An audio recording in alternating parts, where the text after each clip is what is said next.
gente, tudo bem? Saudações bactinianas, como estão todos? Estão chegando aqui mais um dia, mais um final de semana de Entre Vozes. É uma satisfação muito grande receber tanto o convidado do final de semana. Olá, Vanessa, seja bem-vinda.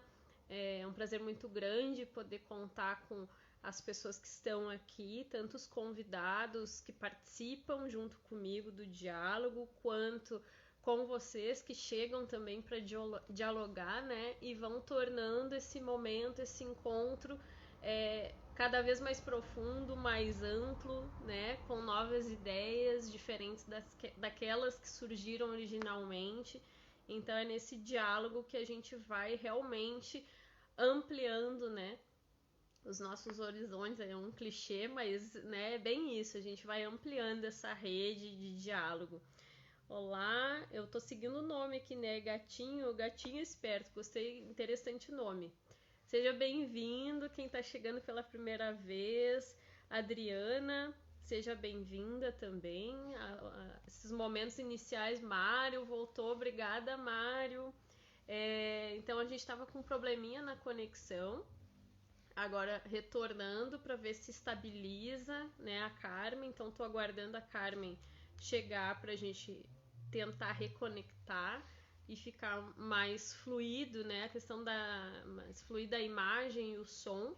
Por favor, gente, vocês que já estão aqui vão dando um feedback se a minha imagem está parecendo bacana, o som, se está tudo ok, porque aí depois que a Carmen chega a gente vai vendo se segue tudo nos conformes, né, para que a gente possa ver e ouvir bem, que é imprescindível, né, para que as mensagens sejam captadas aí por todos nós, né. Então enquanto eu espero a Carmen, eu vou fazer de novo uma abertura, né, ressaltar o tema de hoje, né, o Entre Vozes. Como vocês sabem, ele sempre se dá aos finais. Agora a gente está concentrando nos finais de semana e é aberto para todas aquelas pessoas que dialogar, que têm o que falar, que gostam da escuta e, sobretudo, para a gente se desafiar nessa questão bactiniana, né? Para que a gente vá vendo nas possibilidades de discurso, então, de troca, o que Bakhtin pode ter a ver com tudo isso, e como é que a gente vai descobrindo esses novos modos de ver, né, os nossos objetos de desejo, né? Carmen chegando agora, vamos ver, agora eu tô te vendo bem. Agora tô ouvindo bem também. a internet tá Agora sim. boa aqui, ficou horrível. Acontece. Acontece assim mesmo, é assim mesmo. No início a gente, né, é impressionante, mas a gente tem que se adaptar, né? Essas questões burocráticas, elas acontecem e a gente precisa, vamos lá, vamos tentando que a coisa vai dando certo, né? Então, Carmen, eu estava aqui recomeçando, né, as boas-vindas para o pessoal que está chegando, né, o Entre Vozes 11, então é com a participação da Carmen Lúcia, que é professora, colega da área de letras. Também descobri, a partir do nosso contato, apaixonada por Bakhtin, né, por filosofia, e aí o nosso encontro foi bem bacana. Já é uma pessoa que eu conheci a partir do canal aqui também, então, das gratas surpresas e personalidades que a gente vai conhecendo, assim, pessoas que a gente vai conhecendo, e que vai vendo que somam com a gente, no sentido de de haver afinidades aí, né, nos discursos, nos pensamentos, né, e aí, claro, não é, trazendo para Bakhtin, não é só a concordância, né, gente, quando eu falo disso, é desse olhar, em primeiro lugar, desse respeito ao outro e desse exercício de escuta que tem que sempre acontecer, né, na vida, em todas as situações. Então, a Carmen, ela vem, eu vou deixar que ela mesma fale sobre isso, né? O tempo passa super rápido, mas a ideia é que a gente fale também, né? Claro que não vai ser só esse o foco propriamente, mas o astro é o discurso de posse de Bolsonaro e, claro, o que a gente tem a rechear aí né, em relação a essa temática, que tem muitos pontos que a gente pode aproveitar do ponto de vista bakhtiniano, filosófico, mas de uma forma assim, a gente sempre, é uma preocupação nossa sempre, né, Carmen, trazer para as nossas práticas, né, trazer para esse lugar mais íntimo, que é um dos objetivos também do Entre Vozes, e a gente trazer Bakhtin, os preceitos, as diretrizes, mas para esse lugar mais íntimo e próximo de nós, não só aquele olhar acadêmico, né, que às vezes distancia um tanto quanto de todos, né. Então a Carmen é uma colega que eu tive o prazer de conhecer, e agora quem não conhece vai ter o prazer de conhecer também, antes de ela entrar no vespeiro, né, que é um assunto, né, denso, como eu disse, é discurso político. Quando é discurso político, mexe com todos nós, né, para além da academia, que foi o que eu já falei também, estou reforçando, né, mexe muito com todos nós, inclusive nesse momento que a gente está vivendo, né, a gente vai entrar nessas questões, mas eu vou dizer, é um assunto complicado, é um assunto delicado, né, que mexe lá nas entranhas do que significa dialógico, né, Carmen? E nesse primeiro momento, assim, a ideia é a Carmen se apresentar, falar um pouquinho dela, das práticas dela, como é que ela chegou até aí, o que motiva. Então a gente vai seguindo aqui com ela, ouvindo um pouquinho da história e como é que surgiu esse interesse, né, pelo discurso de posse de Bolsonaro, né, na vida e na academia, né, na vida e na arte. É isso. Muito obrigada, Carmen, e a todos que estão aqui, então, novamente. Eu que agradeço, né? A vida, já dizia Vinícius de Moraes, a vida é a arte do encontro, né? Embora haja tantos desencontros nessa vida. Né? Mas é isso.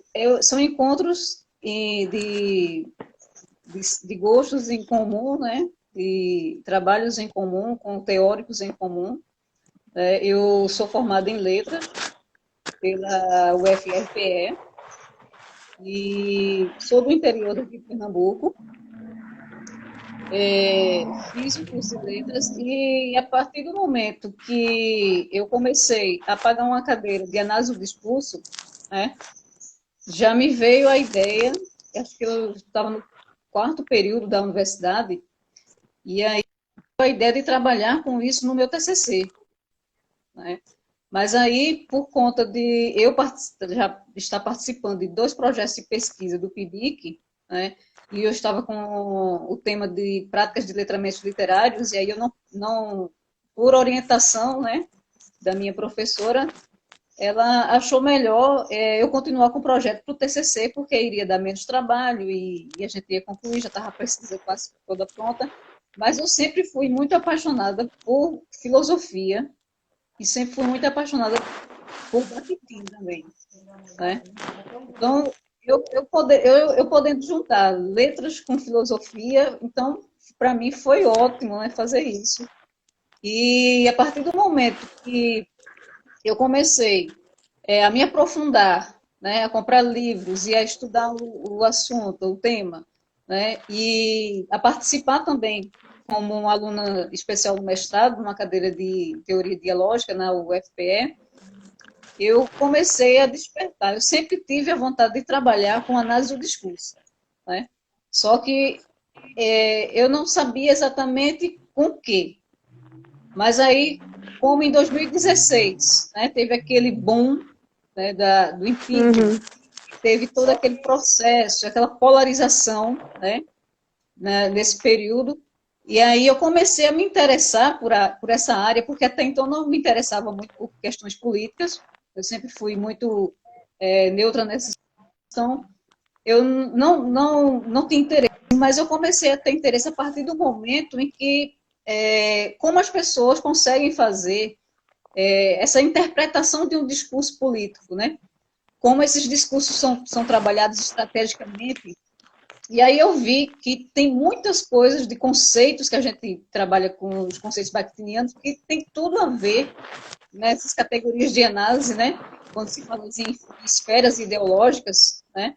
que é um conceito marxista também, da ideologia do marxismo, e aí a gente vê que tem muita coisa a ver com a análise do discurso e Bakhtin, né, dessas relações dialógicas. E o discurso do presidente, ele é basicamente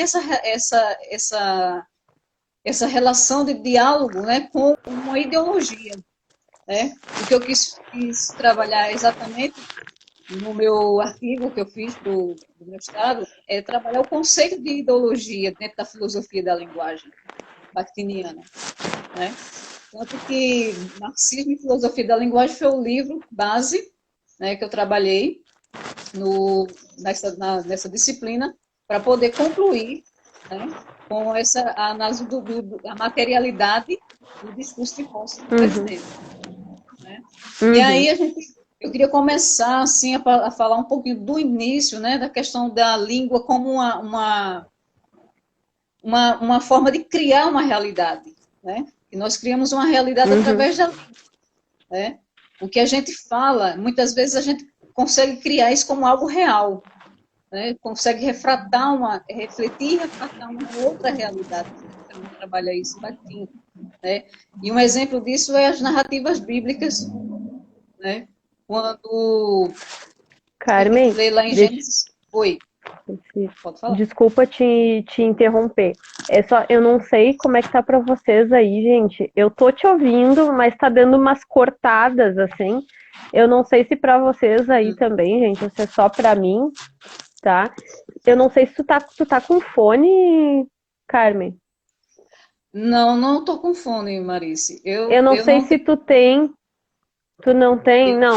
Então sem problema. É que às vezes ele fica bem baixinho. Tá. Não, a gente vai seguindo assim. De vez em quando dá uma cortadinha, mas acho que, por enquanto, nada que esteja atrapalhando, assim.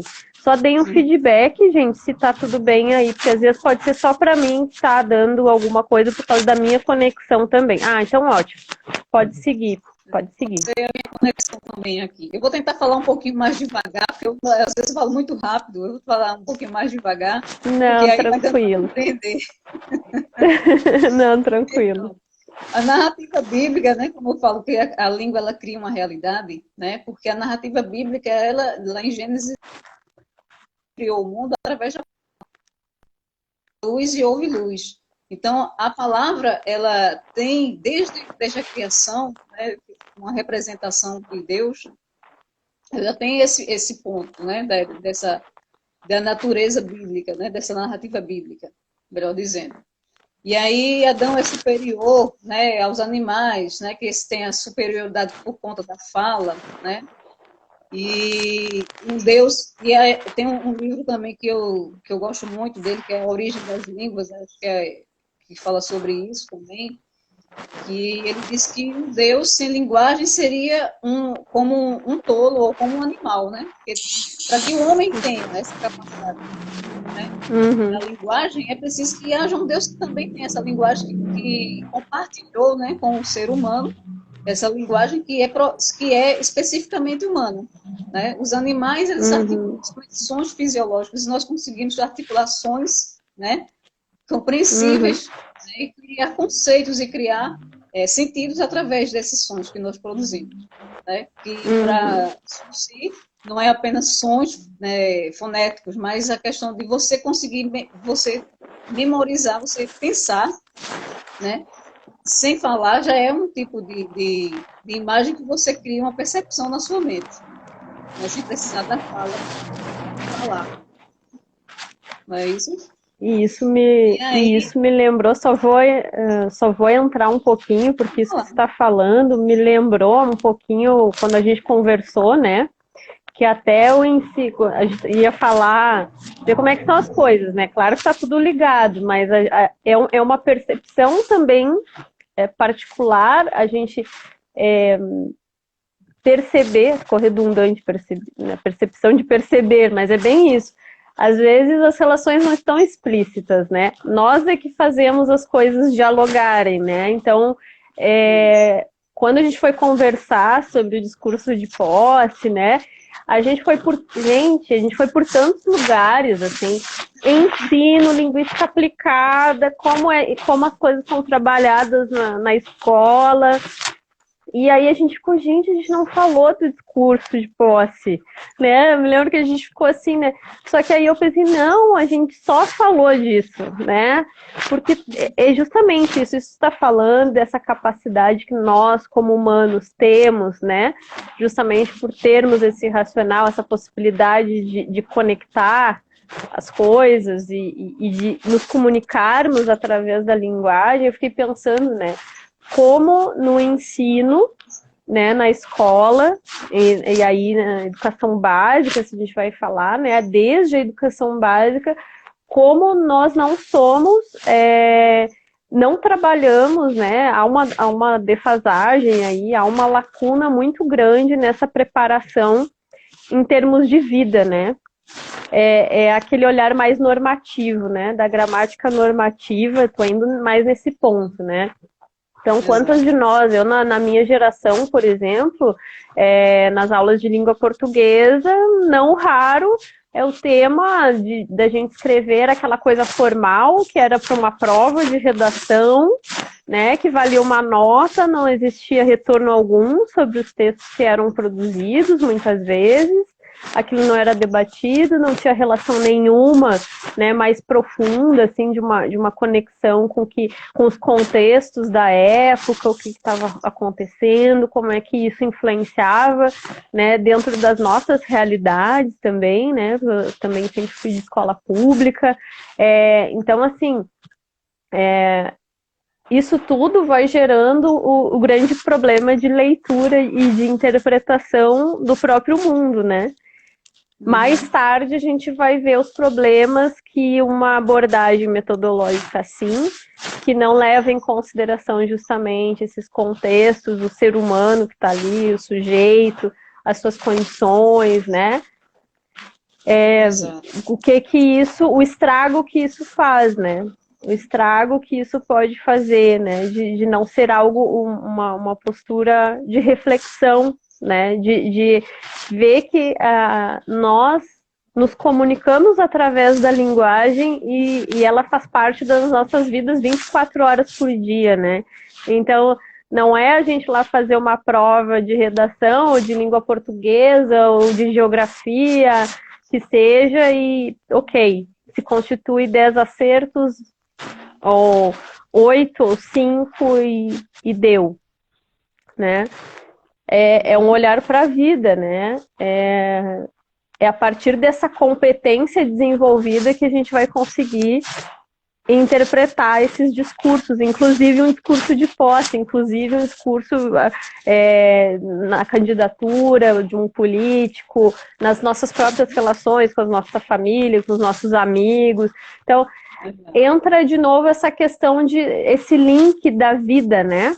A vida com o saber, com o conhecimento, né? De não ser algo, de não haver essa separação, né? Aí nós vamos para aquele olhar fragmentado de sempre, né? Que a gente deve buscar sair, que Bakhtin vai sempre nos levar, tentar nos conduzir para essas conexões, né? Então, só para fazer um link, Carmen, com o que você estava falando, e eu me lembrei por onde a gente foi, aqueles caminhos ali de pensar o ensino e a questão da linguística aplicada, né, como ela nos ajuda justamente a estabelecer essas conexões, né, a torná-las mais evidentes, né, trazer esse lugar de valorização que a linguagem possui, né, tudo é linguagem, tudo, né, então...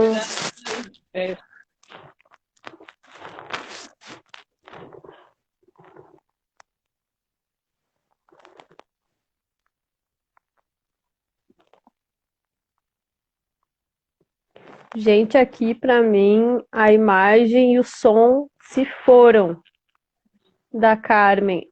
Só indiquem aí se é só comigo. Eu tô falando que eu não estou mais escutando, nem vendo.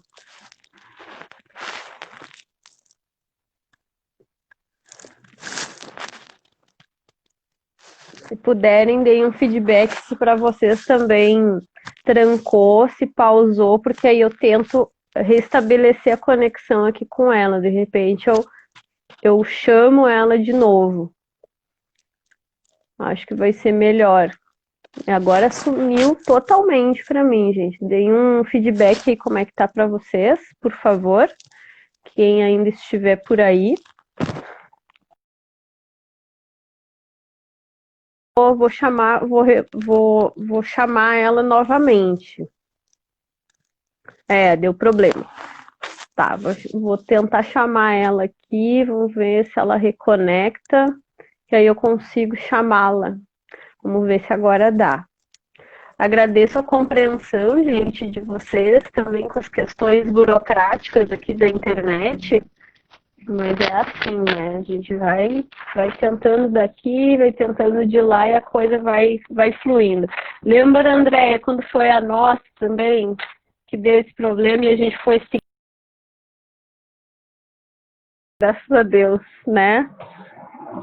O que importa é o diálogo, né, gente? O que importa é a gente estar aqui e se o interesse é comum, a gente segue, né? Enquanto a coisa vai sendo possível, a quem está chegando, eu estou hoje com a Carmen Lúcia aqui, conversando sobre o assunto especificamente é um artigo que ela produziu a respeito do discurso de posse do Bolsonaro, mais enfaticamente, né, a análise recai sobre o conceito de ideologia, né, e aí, obviamente, ela faz uma análise dos momentos em que essa palavra é ali proferida, né, pelo presidente Jair Bolsonaro, naquele discurso de posse, para a gente trazer, então, um pouco dessas concepções bakhtinianas aqui e trocar ideias, claro, como humanos que somos, né, irmãos aqui em sociedade, também para a gente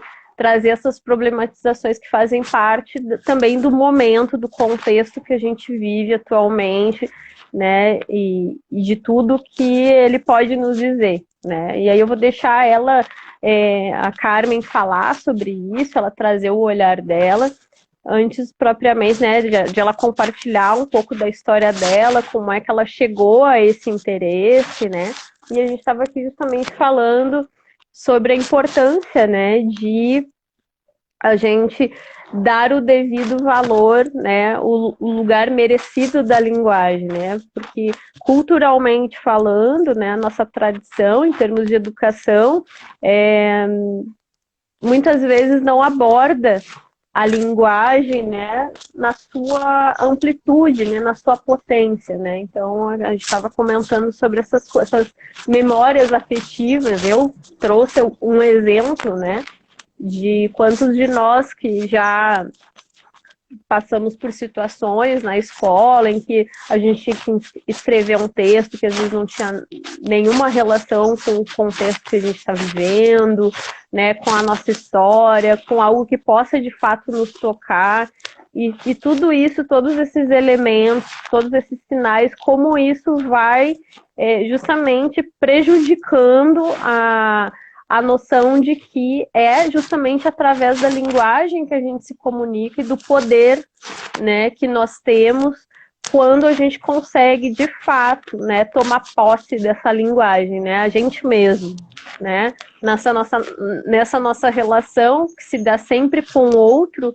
né, como compreender os mecanismos de linguagem, né, a gente ter uma relação estreita com a linguagem nos permite uma libertação, né? Nos permite ocupar outros lugares, né? Então, é um pouco isso. Acho que agora, não sei, alô? Oi. Carmen, eu nem te dei palavra porque eu não tô te vendo ainda, mas eu tô te escutando. Gente, se puderem... Vão dando um feedback, tá? Eu não estou vendo a Carmen, mas estou escutando. Porque realmente nesse horário é complicado, Tá. Marícia. A internet oscila muito. Mas... Vou sugerir o seguinte, gente, vocês escutam bem a Carmen quando ela fala agora? vão dando um feedback se vocês estão ouvindo, porque senão, assim, o que eu proponho? A gente vai, se tu não te importa, Carmen, a gente vai seguindo, que eu acho que é o que importa é o diálogo acontecer, né? A gente vai escutando, tá? A Carmen é a voz do além. São vozes, né? As vozes estão aqui, né? É o que importa. Então, assim, a gente vai conduzindo assim a conversa, e aí, quando eu for entrando, depois que concluir teu pensamento, eu vou tentando, de repente, a gente reconectar e ver se a tua imagem aparece. A gente vai deixando fluir, né? E aí eu acho que vai dar legal. Vamos fazendo o teste. O que vocês acham, gente? Pode ser? A gente vamos indo assim com a voz e aos pouquinhos, de repente, a conexão volta. A gente vai fazendo os testes. Pode ser, pessoal? Pode ser, Carmen? Por mim, tudo bem. Eu consigo me ver aqui, sabe? Mas aí eu não sei. A imagem tá embaçada para você, né? Para mim não aparece nada. Aparece assim, carregando eternamente. Carregando. Uhum. E aí finaliza assim. Mas eu tô te escutando bem. Tô te escutando bem. Ó, o pessoal tá dizendo que o som tá bom. Gente, se não tiver... Aí, claro, se o som não tiver bem legal, bem para vocês, por favor, falem, porque aí realmente, se o som não tá legal, aí não adianta. Mas se o som estiver fluindo, vamos seguindo assim, que de repente a imagem volta, né? Quando eu estava comentando, foi eu e a Andréia, uma vez também aconteceu justamente isso. A imagem não estava fluindo e a gente seguiu falando, daqui a pouco a imagem voltou. Então, é o que eu proponho. A gente vai seguindo assim, vamos fazendo os testes. Uhum. Ótimo. Eu quis voltar nessa questão, Marice, porque para tirar aquela impressão de que o professor de português só ensina gramática, né? Só ensina aqueles períodos que a gente faz de análise sintática, né? O período simples e o período composto, orações coordenadas, orações subordinadas, e que se resume, o curso de letras se resume a apenas isso, né? E aí eu quis começar com essa fala, né, da língua criar uma nova realidade, né? Porque a língua no caso, a língua e a linguagem é que é a mediadora de todo conhecimento que é produzido, né? E Voloshin, autor, fala que o enunciado é um processo determinado pelo contexto sociológico. Então, a língua é um produto social, né, criado pelo homem. Não é só uma questão de uma forma, né, mas ela trabalha com algo muito além do que a estrutura da palavra, do que morfologicamente a gente conhece, né, por o sentido e a derivação e o léxico da palavra, enfim. Né? Vai muito além, e a gente vê isso em Bakhtin, quando ele trabalha essas questões sociológicas, né, de interação entre os sentidos das palavras e as ressignificações que elas adquirem. E aí, voltando para o discurso do presidente, né, em que ele fala sobre fazer política sem viés ideológico ou libertar o Brasil da irresponsabilidade econômica, né, da criminalidade e da submissão ideológica, né? Que tipo de ideologia queremos libertar, né, o Brasil? Né? E aí, partindo do conceito, né, essa polarização que a gente vive e os contextos de produção de um texto, que são muito importantes para que haja esses efeitos de sentido do texto e haja essas especificações, porque a palavra ideologia, até no próprio livro de Carlos Alberto Faraco, ele fala que é ele fala que há um mal, né, mal entendido no conceito de ideologia, né? E que Bakhtin, quando ele fala de ideologia, ele fala sobre esferas, né, de arte, ciência, religião, ética, são essas esferas desse universo que a gente fala sobre, que são as questões de posicionamento social valorativo, né? Não tem nada a ver com o que foi depois da Segunda Guerra Mundial, que falaram de uma forma negativa com relação à ideologia. Houve, por conta da ideologia nazista, né?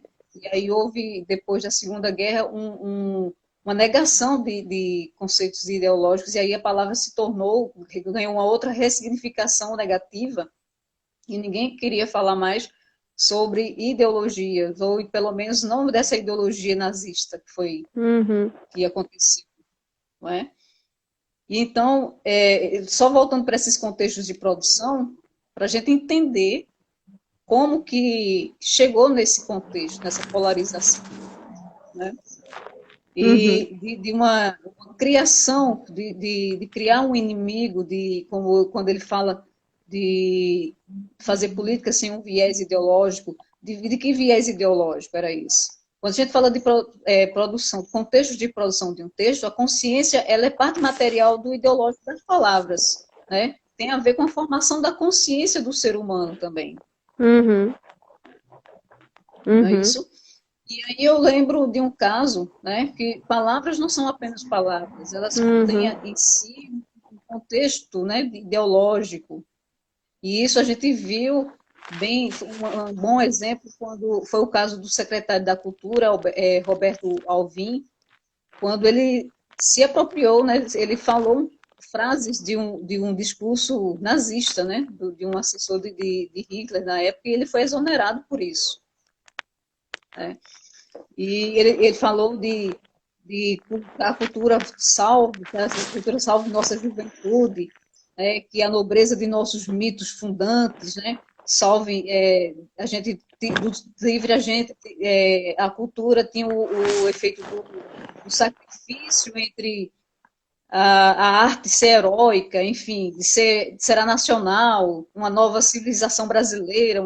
Então, ele fala muitas coisas absurdas no discurso dele, nesse discurso dele com uma frase nazista, e depois ele diz que houve apenas uma coincidência retórica em relação a isso aí. E aí, esses contextos de produção, não dá para você pegar uma frase de um contexto nazista e colocar para os dias atuais e dizer que houve apenas uma coincidência retórica. Porque, na verdade, o que houve, essas palavras, elas estão carregadas de sentidos, de significados. Exato. Né? E o que eu acho interessante, se você quiser comentar alguma coisa, pode ficar à vontade. Não, eu só fiquei, tudo isso, né? Agora tu já está trazendo alguns elementos já bem pontuais do discurso, né? Por exemplo, quando ele fala na submissão ideológica, né? Justamente, se a gente vai pensar Bakhtin, claro, tem muita gente aqui que já trabalha com Bakhtin, e isso é um lugar até comum já, né, para quem estuda Bakhtin, mas para quem não conhece, para quem tá vindo pela primeira vez, né, isso interessa muito a gente, né, essa questão porque a gente ouve muito, né, até não só na boca de Bolsonaro, mas na boca de muitos, né, aquela máxima, né, eu não tenho partido, né, eu não tomo posição, né? Eu não tenho lado, eu não tenho. Então, tudo vai ao encontro justamente dessa máxima, né? De uma submissão, do que seria uma submissão ideológica, né? Quando na verdade a gente sabe que, e aí pensando bakhtinianamente, né? Vamos dizer assim, nada é neutro, né? Tudo tem um peso, né, que é o peso axiológico, que é essa valoração social, né, esse cunho ideológico, ele está impregnado em tudo, né, então é aquela história, né, que a gente estava falando antes, né, da questão da gramática normativa e do contraponto da linguística aplicada, que vai considerar a língua no seu uso, no uso concreto, é justamente isso. São os contextos que vão também, né, o que se fala, para quem se fala, em que contexto que vai nos dar pistas para interpretar um discurso, né? Então, justamente a raiz, aí a gente vai percebendo, né, de muitos de nós, a nossa geração e tantas outras, se a gente pensa anteriormente, a nossa geração também, essa lacuna justamente de como abordar, né, o trabalho com a linguagem, né, num local de alto valor, né, de valor da linguagem, né, para que a gente consiga deduzir, né, consiga perceber as marcas ideológicas justamente que estão ali naquele discurso, naquela condição, né, naquela relação, né, e... Você percebe, eu atrapalhando você aí um pouquinho, você percebe até que no discurso dele não há originalidade. Em nenhum momento há originalidade no discurso dele, porque até o slogan da campanha dele é muito semelhante ao slogan da campanha nazista. E aí a gente vê uma relação dialógica, né, explícita, porque quando ele fala Deus acima, Brasil acima de Deus acima de todos, é claro a intertextualidade e a relação dialógica que ele fala com relação ao slogan da campanha dele. E ele dizer que não existe partido pelo Brasil, na verdade, já é ideológico isso aí. Já é extremamente ideológico isso. A política não existe sem viés ideológico, porque todas as esferas, seja a religião, seja a ciência, seja a filosofia, seja a própria linguagem, ela é ideológica. O ser humano é por si só ideológico, porque se a linguagem é produzida socialmente, então socialmente nós somos seres organizados socialmente, ideologicamente, porque partimos de posicionamentos valorativos. Esse que eu acho muito interessante que no livro que Faraco fala sobre Bakhtin, quando ele dá o conceito de ideologia do marxismo, né? E ele diz que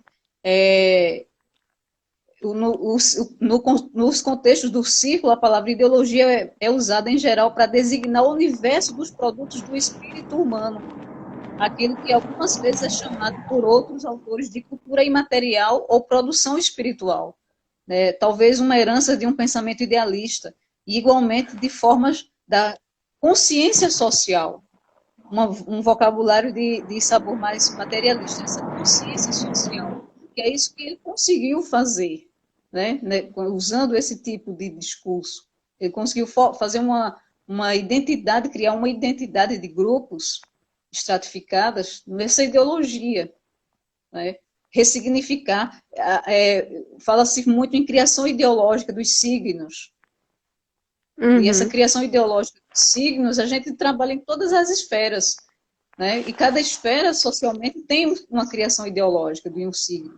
A religião, ela tem o pão e o vinho, que já existe materialmente, mas que eles ganham uma criação ideológica, porque o pão e o vinho representa algo sagrado, ou algum ritual, um sacramento, né? Em todas as religiões, elas têm essa criação ideológica de um signo. E a política também, claro, porque são esferas ideológicas, são valorativos. E o que eu acho bem interessante é que, para que exista isso, precisa haver uma formação da consciência, né? Porque fala assim, a consciência se forma e realiza no material signífico, criado no processo da comunicação social de uma coletividade organizada. Então, é esse processo interativo do discurso interacionista que ele conseguiu fazer, né? Que ele conseguiu elaborar e conseguiu essa polarização no Brasil. Eu acho que nunca houve um momento assim tão polarizado que a gente viveu com relação à questão principalmente nas campanhas que ele fez com relação ao viés ideológico. Ele falou muitas vezes sobre isso, né? De política sem viés ideológico, né? Ele falou várias vezes sobre isso, de ideologia e fazer política sem ideologia, que não existe. Não existe a neutralidade. A neutralidade não existe, né? É óbvio. Sim. E ao mesmo tempo, o discurso dele é que não há ideologia e eis a ideologia dele, né? Não só no sentido, claro, mas ele sabe muito bem que há ideologia, né? Mas esse discurso comove a muita gente que reproduz que não há ideologia, né? Para mim tá muito essa ligação com essa raiz nossa que a gente vinha falando, tá muito aí, né? A gente sabe que, bom, desde que o mundo é mundo, os poderosos, né? Quem detém o poder, né? E aí a classe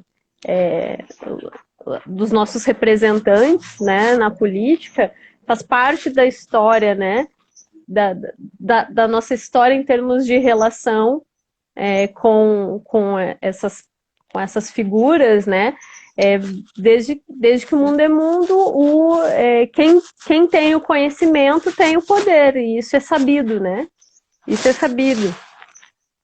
E não interessa, aquela velha história, não interessa a eles que se saiba, não interessa a eles que se tenha acesso à educação, a melhores condições. É uma velha história, o que eu estou dizendo não é novidade para ninguém, né? E a gente vê isso se repetindo, né? O que choca é como em tempos como hoje, né, a gente está passando por e aí entra aquele momento que a gente falava, né, como a gente ser exotópico no momento de analisar um discurso desses e de analisar a situação como um todo, né, a gente também ter esse grau de distanciamento para também não simplesmente não tecer as críticas de uma mesma forma, né, de uma forma ditatorial, né, mas para que a gente possa ver as marcas dessa ideologia e possa tratar disso de modo racional, de modo dialógico, se a gente vai pensar em Bakhtin, né, de ver, de perceber as tensões que existem aí, os preconceitos, as ideologias veladas, então, né, os não ditos e vice-versa, né? Para Bakhtin, se a gente pensa em termos de Bakhtin, silêncio é fala, né? E a gente sabe, quantos de nós aqui a gente está no nosso cotidiano e se a gente tem um determinado relacionamento, uma posição com uma pessoa, né? Íntima nossa e a gente não fala com essa pessoa. A gente está dizendo, a gente está comunicando, né? Então é um pouco parecido assim o processo quando a gente fala sobre a ideologia, né? Sobre eu não tenho posição, eu tô aqui em cima do muro e assim eu me resguardo. Não, isso também é posição, né? Isso é um posicionamento. Até o próprio silêncio ele é ideológico, né? Sim. O próprio silêncio. E o que eu acho interessante é que, assim, como em Marxismo e Filosofia da Linguagem fala que essa criação ideológica dos signos, elas não partem de uma esfera para outra esfera, quer dizer, a esfera ideológica da religião, né, que a criação ideológica da religião, do pão e do vinho, ela não entra em outros campos ideológicos e outras esferas, como a política. Mas o que circula nesses campos é justamente a palavra que circula por esses campos, porque na página ele diz assim, eu até marquei aqui, que ele fala o seguinte: de tudo que foi dito decorre a seguinte tese, né? É a ciência das ideologias de modo algum depende da psicologia e tampouco que se baseia nela. E aí ele fala assim, a realidade dos fenômenos ideológicos é a realidade objetiva dos signos sociais. As leis dessa realidade são as leis da comunicação signífica, determinadas diretamente por todo o conjunto de leis socioeconômicas. Então, e nessa outra parte que ele fala aqui, o signo é criado por uma função ideológica específica e inseparável dela. Já a palavra é neutra em relação a qualquer função ideológica específica. Ela pode assumir qualquer função ideológica, científica, estética, moral e religiosa. Veja, A questão da criação dos signos, não sei se eu fui compreensível com o que eu falei, mas a questão da criação dos signos, como a gente pega o pão e o vinho na religião, como foi um exemplo que ele dá aqui no livro, né? De criar o sacramento, né? Algo, objeto, o signo ideológico da religião. E ele não passa para uma esfera política, mas a palavra, sim, ela cria uma função. Ela cria uma função que percorre todas essas esferas. A palavra percorre todas as esferas, né, ideológicas, mas só que a criação dos signos fica restrito àquela esfera ideológica específica. Não sei se foi claro o que eu falei. Não, para mim, sim. Porque há uma certa... Você ainda... Você me vê ou está me vendo já, não? Não tô te vendo. Deixa eu até aproveitar para dar eu não sei, eu vi que chegou gente aqui, só para quem não estava desde o início, chegou depois com a conversa já fluindo. Realmente a imagem da Carmen, ela tá, para mim, ela parece eternamente carregando. A gente definiu, assim, decidiu, né, como um acordo aqui da sequência, porque a gente está escutando bem. Então, qualquer coisa, a gente só sinalizem se vocês não estão ouvindo, porque aí realmente a coisa, o sentido vai se perdendo. Claro que eu tô ouvindo bem, eu poderia continuar conversando, mas a ideia é que vocês também possam ouvir, né? Esse é o sentido da live. Então, não só eu conversar com a Carmen, né? Só indiquem se tá tudo bem, sejam bem-vindos, quem tá chegando agora, né? E eu tô escutando bem ainda, mas a imagem realmente não retornou. Então, acho que a gente segue. Tu viu como passa rápido, Carmen? A gente tem uns 10 minutos nós temos. Então, eu vi que tem um comentário, eu tô te escutando bem, para mim ficou clara as relações que tu trouxe, não sei se vocês quiserem a gente dar um feedback, e tiverem questões, eu vi que tem um comentário aqui, eu acho que vale a pena a gente ler, que eu acho que é uma pergunta direcionada a ti, Carmen. Carmen, dá para se manter imparcial diante dos absurdos de um presidente tão boçal? Como foi psicologicamente fazer essa análise? A gente falou, né, que ia ser um assunto, ainda bem que a gente tem amanhã ainda para falar, né? A gente hoje vai aquecendo, né, vai trazendo o assunto, mas a ideia é justamente a gente ir aprofundando essas questões, que realmente é um assunto que mexe muito conosco, com o nosso momento, com o nosso contexto. Então, é uma pergunta, né? Claro que em termos, se a gente for pensar na seleção vocabular, ali já manifesta bastante ideologia, né? Bastante essa carga já do sentimento que paira aí, né? Então, acho, como é que é isso para ti, então, Carmen? Divide com a gente. Na verdade, eu tentei entender como foi criado esse processo de formação dessa consciência, né? Porque é claro que o resultado da eleição ele foi baseado em posicionamentos valorativos, né? A política ela é feita de posicionamentos valorativos, né? E isso é muito forte, porque eu já participei de um curso de ciência política e que é justamente as questões de valores, né, de crenças e valores, são extremamente decisivos na hora do voto, né? E o discurso criado, essa criação ideológica, né, que o presidente criou, refletiu sobre a questão de um inimigo, né, de criar um inimigo, uma ameaça, que é muito comum na direita, uma ameaça, né? Fazer essa criação de uma ameaça que a gente tem que combater, né? Tanto que quando eu peguei esse trecho do discurso dele, em que ele fala que aproveito, né? Que eu vou até ler o trecho inteiro aqui, que eu li só um pedacinho final, e ele fala assim: aproveito este momento solene e convoco cada um dos congressistas para me ajudarem na missão de restaurar de reerguer nossa pátria, libertar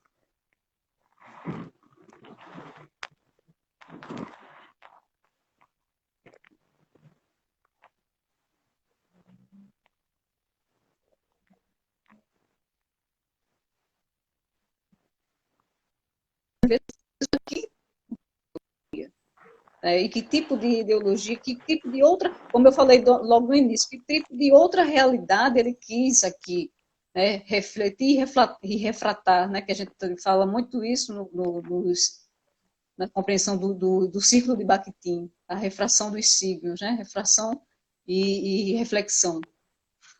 Né?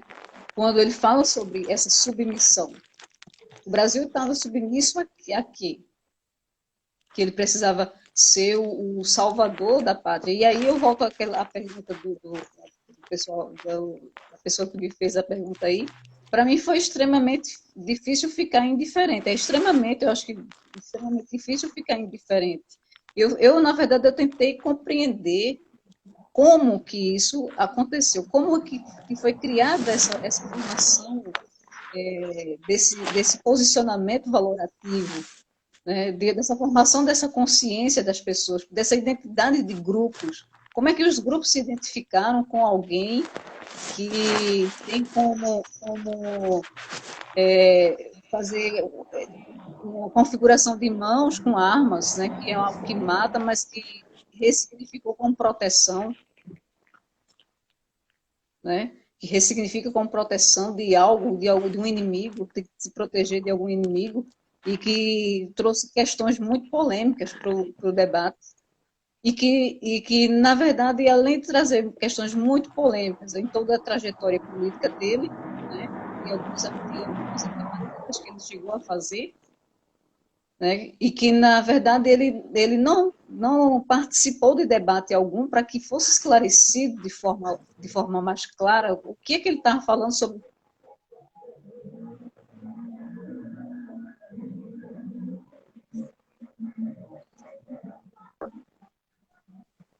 Então, foi extremamente interessante trabalhar isso, mas também é como eu estou querendo fazer aqui, sempre colocando as categorias de Bakhtin com relação a essas tradições, né, das consciências dos grupos sociais, a entender como é que é criado esse tipo de posicionamento valorativo. Porque a gente percebe que o perfil dessas pessoas, elas são bem parecidos. Então, existe sim uma identidade de grupo, existe uma identidade social, existe sim essa representação, porque nós trabalhamos, quando a gente trabalha com língua e linguagem, a gente sempre trabalha com representações e relações, né? Ele conseguiu interagir com um discurso interativo, né, interacionista, nessa interação de uma identidade, né, um posicionamento valorativo, né, e aí colocou muita coisa de criações ideológicas da religião na política, no discurso político, o que de uma esfera para outra não tem nada a ver com uma esfera, não tem criação ideológica nada a ver com a outra, como eu falei na questão da criação dos signos ideológicos da religião com a criação dos signos ideológicos da política. Uhum. São campos de atuação totalmente diferentes. Mas que ficou tudo muito, muito misturado. Né? Ficou tudo a questão que se fala muito das ideologias de gênero. Né? Ficou muito visível isso falado. Sim, e é um discurso proposital, com as mensagens todas, eu ia dizer até mensagens subliminares, mas que de subliminares, no fundo, não tem nada, né? Elas estão muito bem postas e colocadas, de modo até explícito. Eu me lembro quando a gente conversou, eu me lembro que eu falei algo do tipo... pela primeira vez nós estamos tendo um presidente que está cumprindo à risca tudo aquilo que diz que faria, e para além, né? Para além. né? Porque está superando as expectativas, né? Negativamente falando. E aí fica bem difícil a gente não se colocar e bem pontualmente, né? Explicitamente, né? Contrário aos posicionamentos, né? Dele. É um assunto bem delicado, justamente por isso. Mas eu acho que o grande negócio é a gente entender que não há neutralidade e que sim, estamos nos posicionando a todo momento. E perceber, né, as estratégias, os mecanismos, né, em torno da linguagem, do uso, né, que ela adquire, claro, a linguagem em uso, né, que eu quero dizer, a gente perceber o discurso velado, né, de preconceito, de desrespeito, seja de que ordem for, né, quando a gente pensa numa relação abusiva, por exemplo, né, o abuso não é só um soco, né, ele se dá de muitas formas, né, agressão verbal e mesmo dentro de uma agressão verbal, isso tudo né, as linhas não são transparentes, né? Então, com a linguagem é a mesma coisa, né? Uhum. E quando se trata, então, desse discurso, do discurso político, que tem o seu carro-chefe, né? É a linguagem, é através da linguagem que se busca persuadir, né? Argumentar, convencer, né? É óbvio que existem aí muitas estratégias e é aí que a gente se dá mal, né? A gente, como nação, como povo que está passando já há tanto tempo, faz parte da história esse não investimento em educação, em acesso à cultura, a relações mais igualitárias, né? Respeitosas, que respeitem a heterogeneidade, a dinamicidade da própria vida, né? E, obviamente, a linguagem faz parte de tudo isso, né? De haver essa preparação para esse mundo, né? De que a escola, o ensino, as nossas relações nos preparem para isso. E aí, bom, a gente precisa dessa esperteza, né? A gente precisa se locomover bem nesses domínios, né? E aí, quando a gente não tem isso, quando somos carentes desse olhar crítico, né? Desse senso crítico que se dá através da linguagem, como é que a gente fica? Né? Fica assim, fica à mercê de discursos assim, fica à mercê de todo um contexto caótico que nós estamos vivendo hoje, né? Então é muito doído, é muito dolorido a gente ver as consequências, né? Uhum. E eu acho que é imprescindível a gente conectar tudo isso com a linguagem, né? De novo a gente entra naquilo, não é para prova, gente, né? Língua portuguesa, filosofia, geografia e a relação entre todas essas áreas não é para uma prova, né? É para nossa vida e é aí que se dá as consequências, né? Na humanidade, na nossa vivência, no nosso bem viver, né? Na nossa sobrevivência, né? Então, assim, o tempo passou voando, gente, já vai terminar, né? Mas ainda bem que temos amanhã ainda para seguir. Hoje a gente teve esse problema assim com a linguagem. Não deixa de ser com a linguagem visual, né? Em parte, olha, ó, não acredito. Voltou a imagem. A gente teve esse probleminha com a imagem. Eu agradeço, gente, quem esteve aqui e ficou até o fim, mesmo com esses probleminhas técnicos aqui com a imagem, mas acredito que não houve prejuízo, porque deu para ouvir, segundo o pessoal, os feedbacks, deu para ouvir bem a Carmen. Eu também, apesar de ter dado umas falhadas, eu compreendi, assim, o geral também da explicação. A gente vai conseguindo juntar as partes, né, nada que tenha prejudicado, assim, a mensagem, né.